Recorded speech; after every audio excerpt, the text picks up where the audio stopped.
spare that smoke, friend?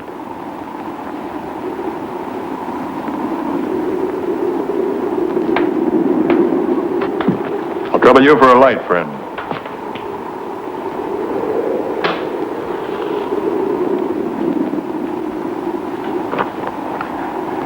There's nothing like a good smoke and a cup of coffee. You know, some men got the craving for gold and silver. Others need lots of land with herds of cattle. And there's those that got the weakness for whiskey and for women. When you boil it all down, what does a man really need? Just a smoke and a cup of coffee. And who are you? The name, sir, is Johnny Guitar. That's no name. Anybody care to change it?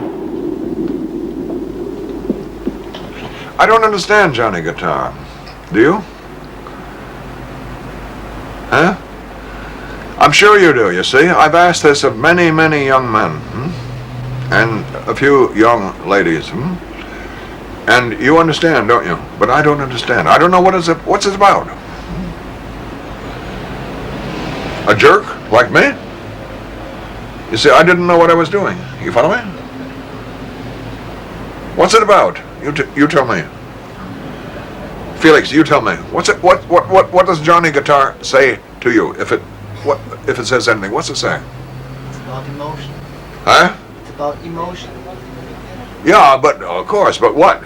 What emotion? What's it say? I know in Paris it's a very strong picture. I went to a screening in Paris, once, with a painter named Martial Race, who was a cinema, how do you say it? Cinema freak, cinemaphobe, cinemaphile. Excuse me. And I went to the picture, and I looked, and when it was through, I went up onto the stage, and I said what I just said to you, and they thought that I was putting them on. You know what I mean? They thought that I was being rude to them. When I said to them that I did not know what it was, because Nicholas Ray, of course, Nick Ray comes out of James Dean, doesn't it? Hey? I don't think Johnny Guitar is his finest hour.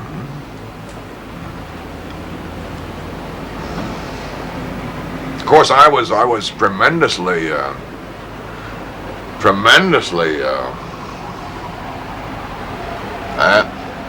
embarrassed because I couldn't play the guitar, and I couldn't sing, So they give me a guitar. Jesus Christ! They give me a guitar with what we call the string pour la cuisine. The string for that, which ain't got no sound, And I hear it, man. Hear mine. Holy God, baby! I died. I died, And then it was funny because at one point I think was it in that picture? Yeah. No, that was another picture.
Time Magazine, 27. Februar 1941. Hayden, in New Jersey geborener Sohn eines New Yorker Zeitungsmannes, ging in Maine zur Schule und mit 15 zur See.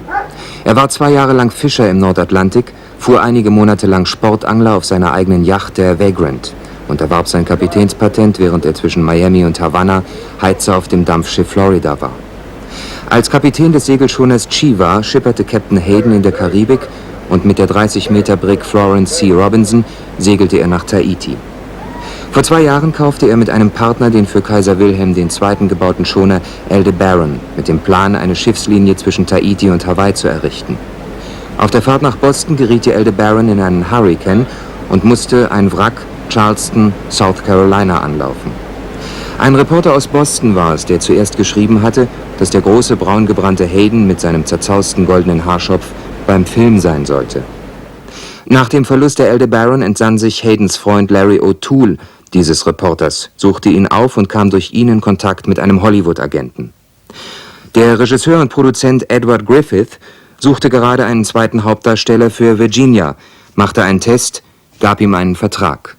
Hochgewachsenster Filmstar von Hollywood, überragt er sogar Joel McCrea und Gary Cooper.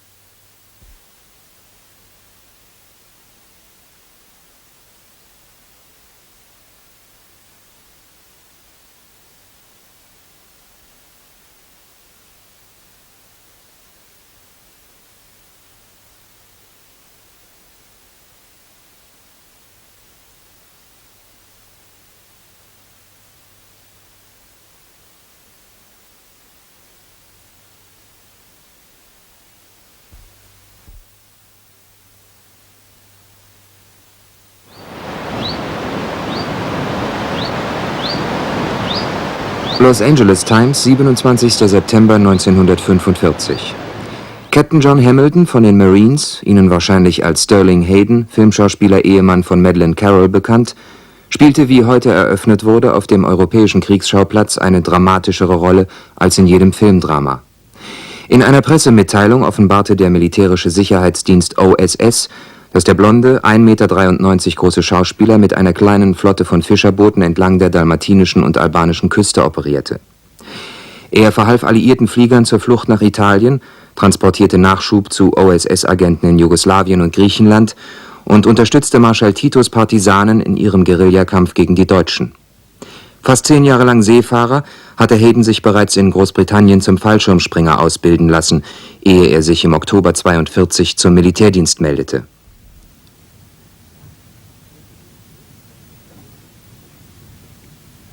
Pasadena News, 2. Februar 1947.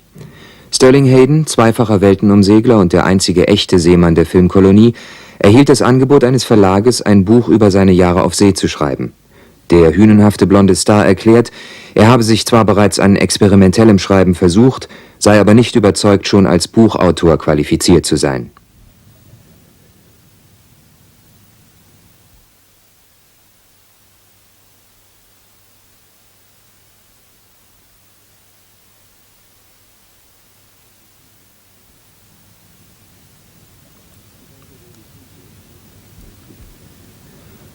Chicago Daily Tribune, 11. April 1951. Sterling Hayden, 35, der bekannte Filmschauspieler, gab heute öffentlich zu, Mitglied der Kommunistischen Partei gewesen zu sein und Tausende angestiftet zu haben, seinem Beispiel zu folgen. Untersuchungsbeamte sind davon überzeugt, dass die Anhörungen ein erschütterndes Ausmaß an Infiltrierung der Filmindustrie durch die Sympathisanten Russlands aufdecken werden. Variety, 11. April 1951.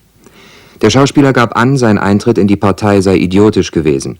Während seiner Untergrundarbeit im Krieg mit den jugoslawischen Partisanen habe eine tiefe Bewunderung für diese kommunistische Gruppe ihn ergriffen. Dies, zusammen mit seinem Bedürfnis, an einer besseren Welt mitzuarbeiten, habe ihn in die Partei in Hollywood gebracht.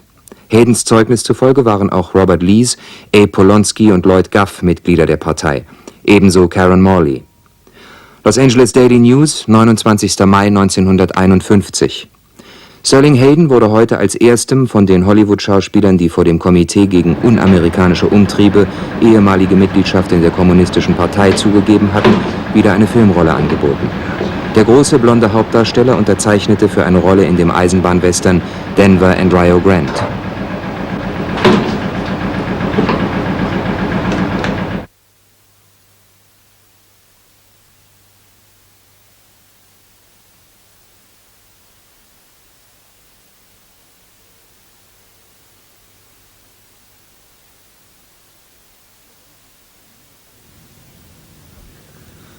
Los Angeles Examiner, 21. November 1959.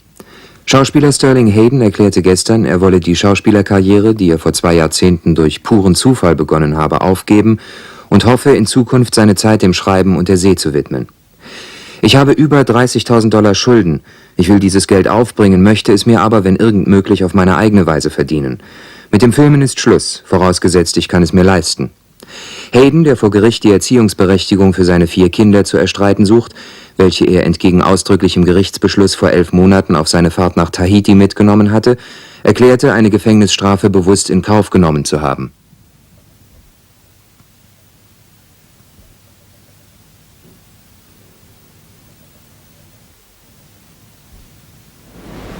Inquirer, 9. September 1973. Schauspieler Sterling Hayden, ein einsamer Vagabund, der im Herzen von Paris auf einem Flussboot haust. Total bankrott und seit seinem letzten Film The Godfather verzweifelt nach Arbeit suchend, wurde er kürzlich von einem Inquirer-Reporter aufgespürt. Der Hollywood-Allstar, Schriftsteller und Abenteurer: In meiner Zeit habe ich Millionen aus dem Fenster geworfen, aber jetzt habe ich gerade noch $56. Ich lebe allein und ohne Geld auf diesem Boot, das ich Who Knows, wer weiß genannt habe, was wohl auch für meine Zukunft gilt. Es ist nicht das erste Mal, dass Hayden versucht, aus dem Stress des bürgerlichen Lebens auszubrechen. Ein Großteil der Millionen, die er in gut 40 Hollywood-Filmen verdient hat, sind für insgesamt 18 Segelschiffe draufgegangen. Wir hatten ein wundervolles Heim in San Francisco. 1963 hatte ich mein Buch Wanderer veröffentlicht und ich war glücklich. Aber dann konnte ich so nicht mehr weitermachen. Ich bin durch Europa vagabundiert, habe mir vor 4 Jahren von meinem letzten Geld dieses Boot gekauft und es mir hergerichtet. Zurzeit schreibe ich und versuche, ein neues Buch zusammenzukriegen.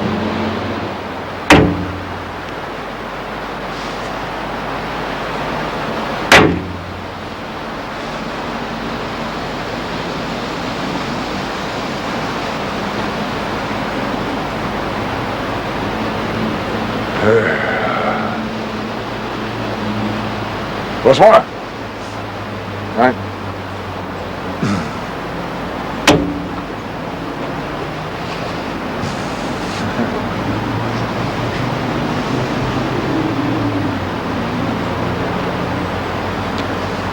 The bargee is on shipboard. His master. Women's lib wouldn't like this, would they? She is master. He is master. He is, and this for Stevenson, he is master.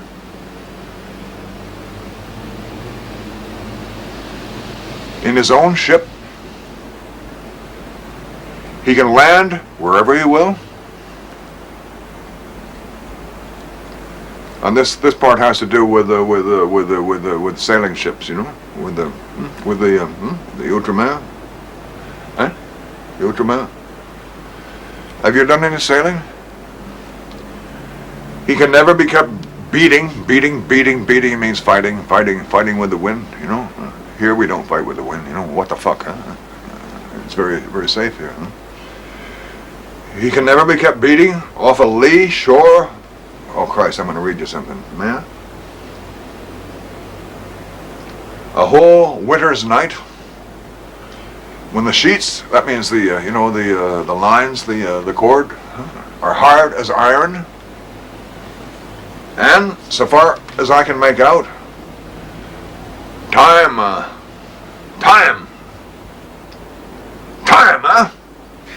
stands as nearly still with him as is compatible, which means practical,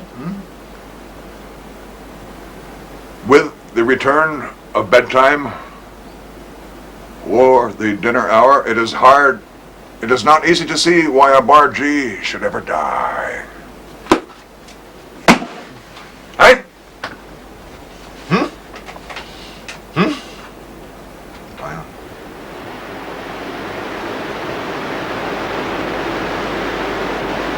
The idea was like a second birth. When I'm 12 years old and I see sailing ships, Now I'm what the hell am I? I'm 52, And I know through our friend Stevenson and through, I know, okay, here's another world, So it was a rebirth, And that's what I would love to, that's what I'm going to try to get in this book I'm working on. Yeah, it was like living twice, Usually men, when they're 52, they die. Yeah. I see them all the time, in near my wife's house. You know what I mean? Okay, I'm going now. I'm going on. I'm 65, and I'm okay. But for the last 3 or 4 years, I look at them, and they look much older than I do, and they're 47, and they're dead. You know when they died? They died the day they came out of the university and said to a company like Xerox or IBM, I go to work for you. And I will haul my ass up the ladder until when I am 60, I will retire. All right, they died when they were 22. You know what I mean?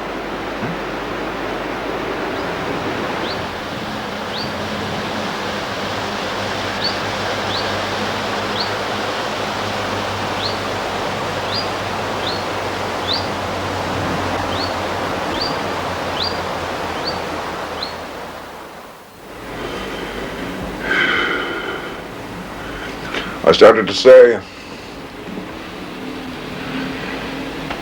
that you see me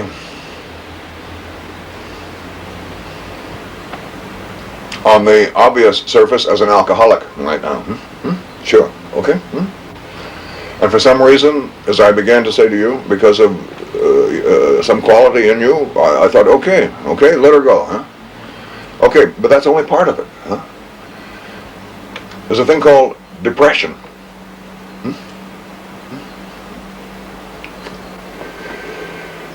And so, I don't know which comes first, the depression or the... No, I think the depression comes first, Because depression really means you're out of synchronization with yourself. You're out of balance. And sure, maybe you're beautiful, like I know I am in many ways. Excuse me. But there's some little funny thing, that makes it impossible for me to just live the way I should to keep on living. And sure, I can fight off the alcohol, as I've said to you for 4 months, and have a marvelous time. But then somehow something comes, it has nothing to do with me. It's like what we call a knife switch, for electricity, a switch that goes tong, tong. It's just like somebody throws a switch. And away I go. So, it's a rough ride, It's like, I sometimes say, it's like riding the third rail. The third rail is where the electricity is in the New York subways. It's like riding that rail.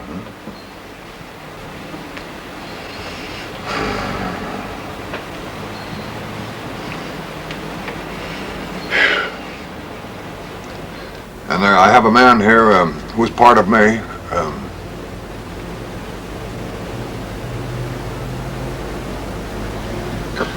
It's difficult, isn't it, with language? It's so beautiful, isn't it? Language. It's so necessary.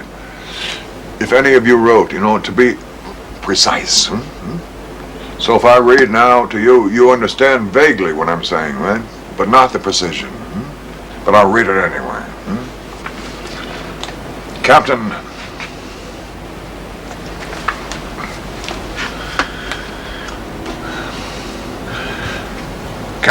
Dennison Boardman,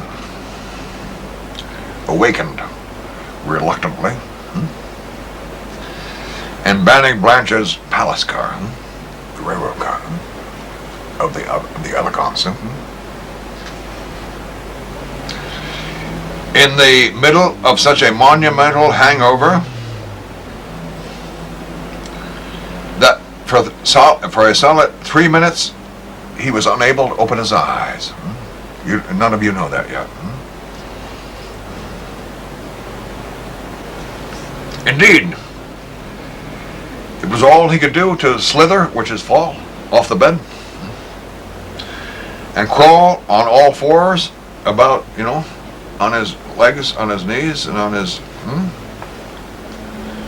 in a desperate quest for the chamber mug. That's the thing you piss in.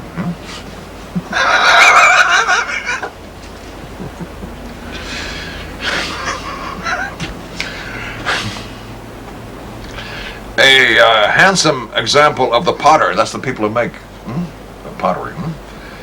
A handsome example of the potter's art, embossed with porcelain posies, flowers. This receptacle he proceeded at once to fill from a kneeling position, with his eyes beginning to open and his head braced between the bars of bars like this, of a narrow brass bed. Damn, oh God, oh Jesus, he muttered gratefully, recalling that Blanche did. Steward, he bawled. Steward is a black man who takes care of you in those times. Steward, you know what steward, Fetch my whiskey, and my big cup, and a pail full of ice. And be goddamn quick about it, boy, or I'll warm your fat black ass. A female's voice. That's what I was saying earlier. A female's voice exploded beyond the partition, the wall. Don't swear, you dirty old son of a bitch. The captain froze on his knees. The lady's voice was raucous. It boomed through the arbiter, the name of the car. It boomed through the arbiter like the cry of a wounded moose. That's a big deer with a fucking horns.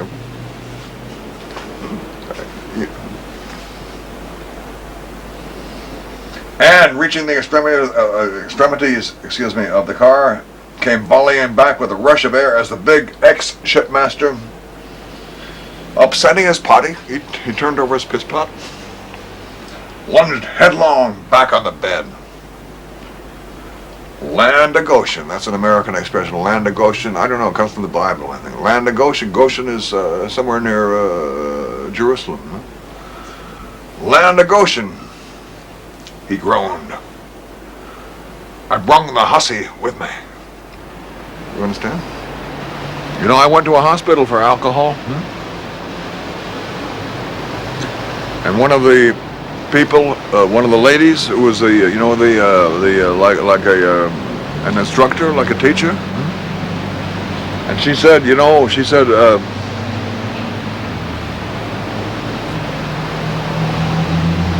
said to me, I read your book, Voyage, and I realized that man who wrote that book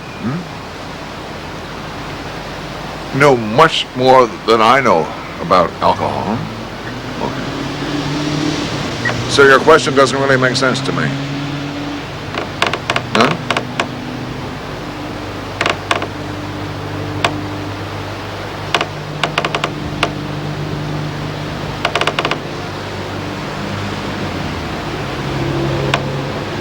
Sure. Christ, of course I can write about alcohol, but my problem is I can't write. Except, right now I write a little bit, but not all the time, you know what I mean? I don't write regularly.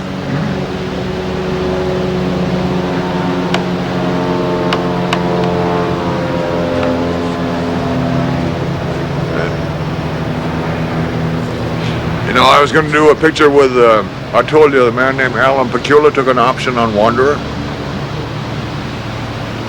the same as you now have an option. Huh?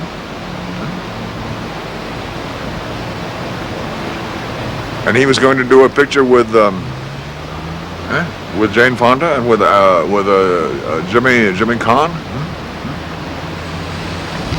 And I'm in San Francisco. And this is what, maybe 3 years ago. And I think, well,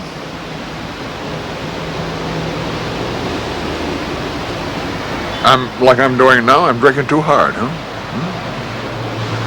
and I have a responsibility.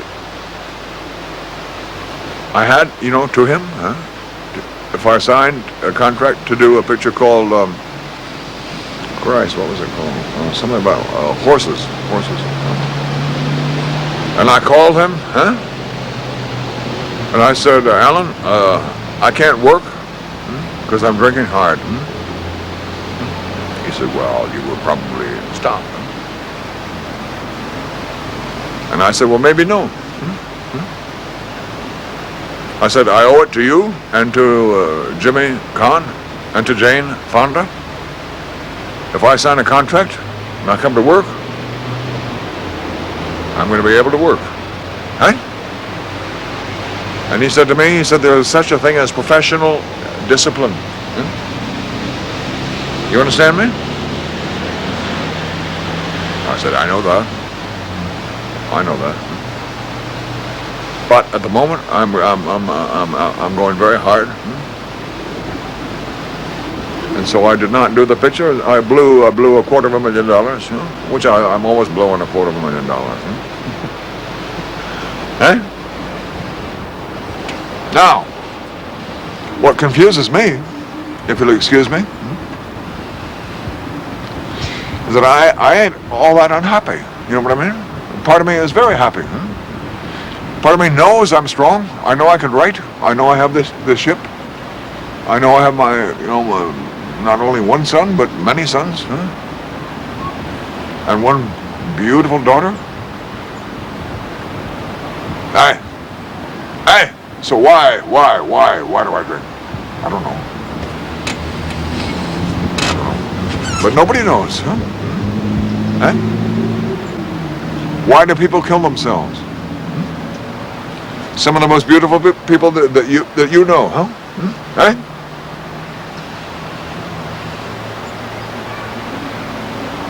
Kill themselves. Pourquoi?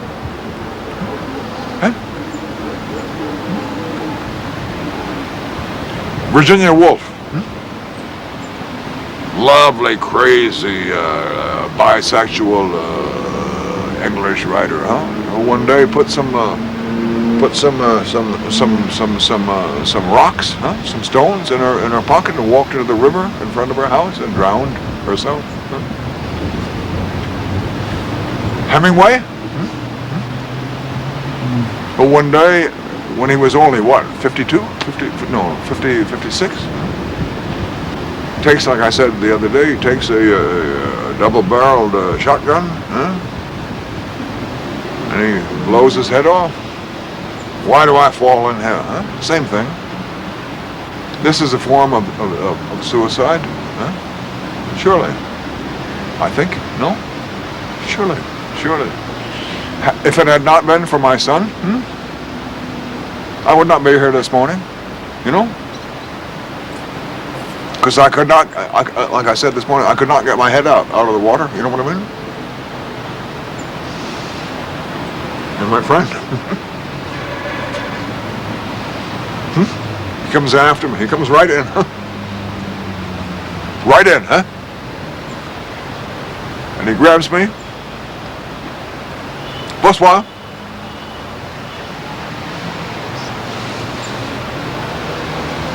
And he gives me enough strength, to put one hand on this ship.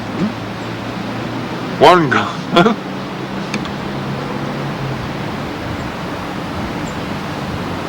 And this is my connection with life. Hey, here, hey. I know I got good hands.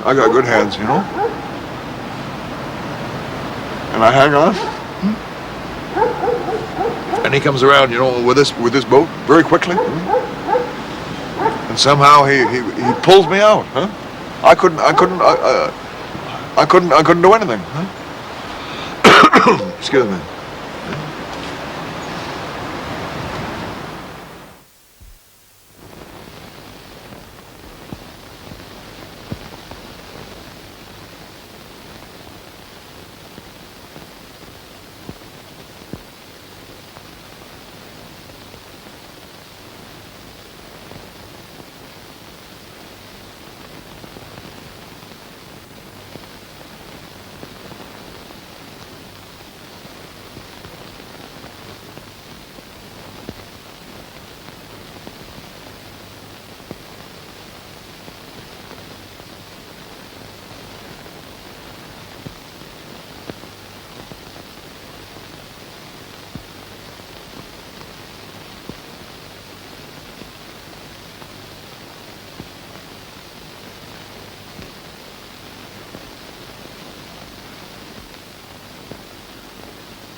The first time I began to think, that's redundant, excuse me. First time I began to think, for Christ's sake, baby. No wonder you can't write. First time I thought,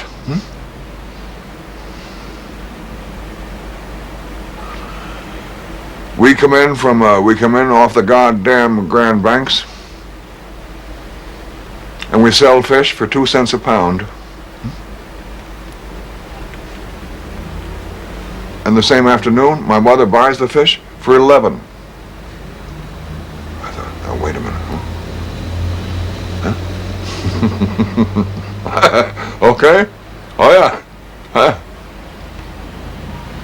I've been out there with my friend, Jack Hackett, in the snowstorm, hauling our goddamn ass off. And we come in, and we bust our ass, and we get 2 cents, and they sell it for something happens between the Boston Fish Pier and where my mother lived, and she goes to 11 cents. I think, no. And then in the war, I remember thinking when I was in the Marines, thinking, okay, we're getting $42 a month, and all these bastards are getting how many $1,000 for making what we fight with? I'm thinking, man, you got it all turned around. You should be getting the $42 a month, and we should be getting rich before we die. Huh? Before I jump into goddamn Yugoslavia in the middle of the night with about 40 pounds of not cameras. Of guns, getting $42, and you fuckers are getting $100,000 a week.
Again, we go back to our friend Henry David Thoreau,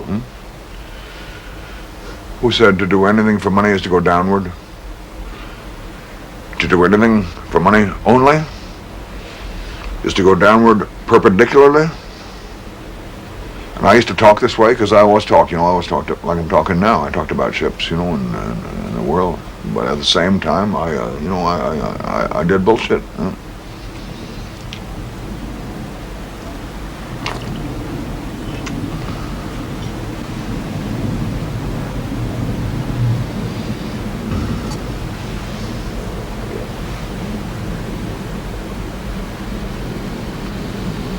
I don't know. You see, I had not come into myself. You know what I mean? I had not come into myself. I knew there's an actor. Even with Houston, whoever, I knew that if it was going to be good, it was because of them, not me. I'm just peanuts.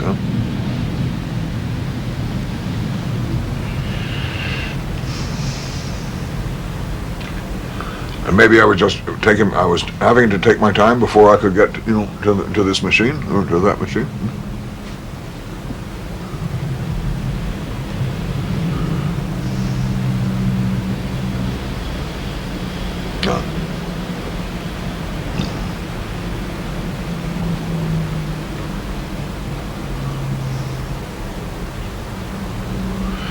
Yeah.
The basic problem is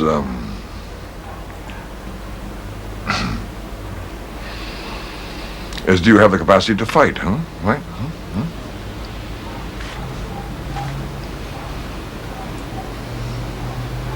I read about Che. Hey, our friend Che. Okay. I read about Lek.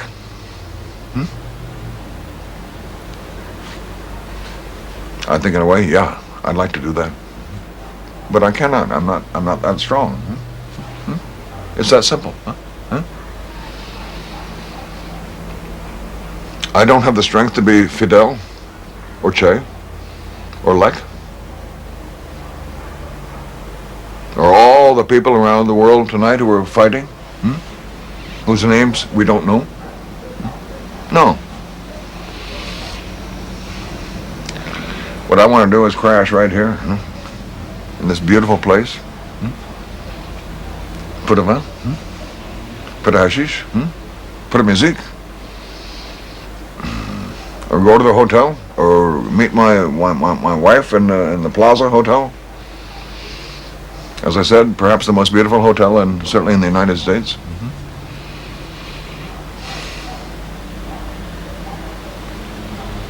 And have a good time. So I do. But, with your beautiful question, as you said to me, there's a part of me that thinks, no, I shouldn't be here. I shouldn't be in the plot. I should be up there in the goddamn mountains where Che was, or where Fidel was, or where Lek is, or wherever, where people are all over the world, But I ain't going there.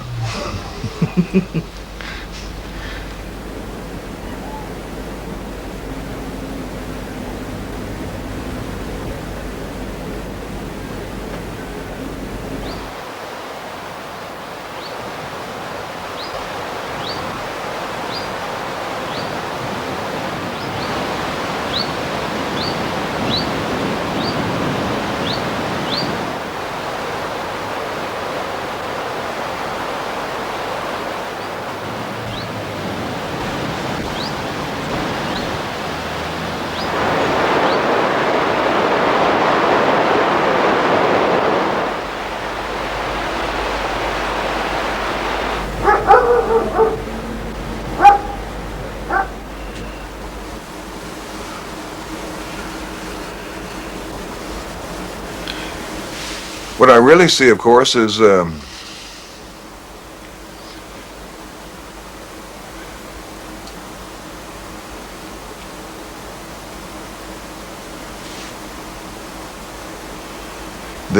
heart of myself, you know. Some days, like, you know, the last few days when I'm drinking hard, huh? I look in that mirror up there, I think, holy shit, you know. In one sense, huh? But in another sense, I think, yeah, you old fart, huh? That's you, huh? Huh? Go ahead, let her rip, huh? Let her rip.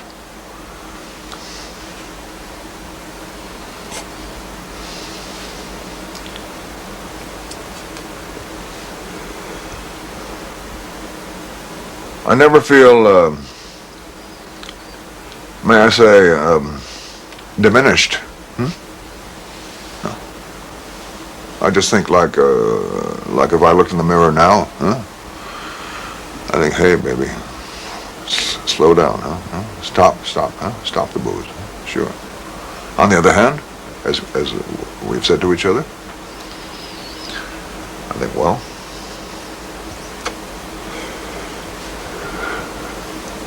again, it's like the third rail, huh? If you're going, baby, go, huh? Go, huh? Go, huh? Go, huh? Eh? Let her rip. Henry Miller's word, let her rip.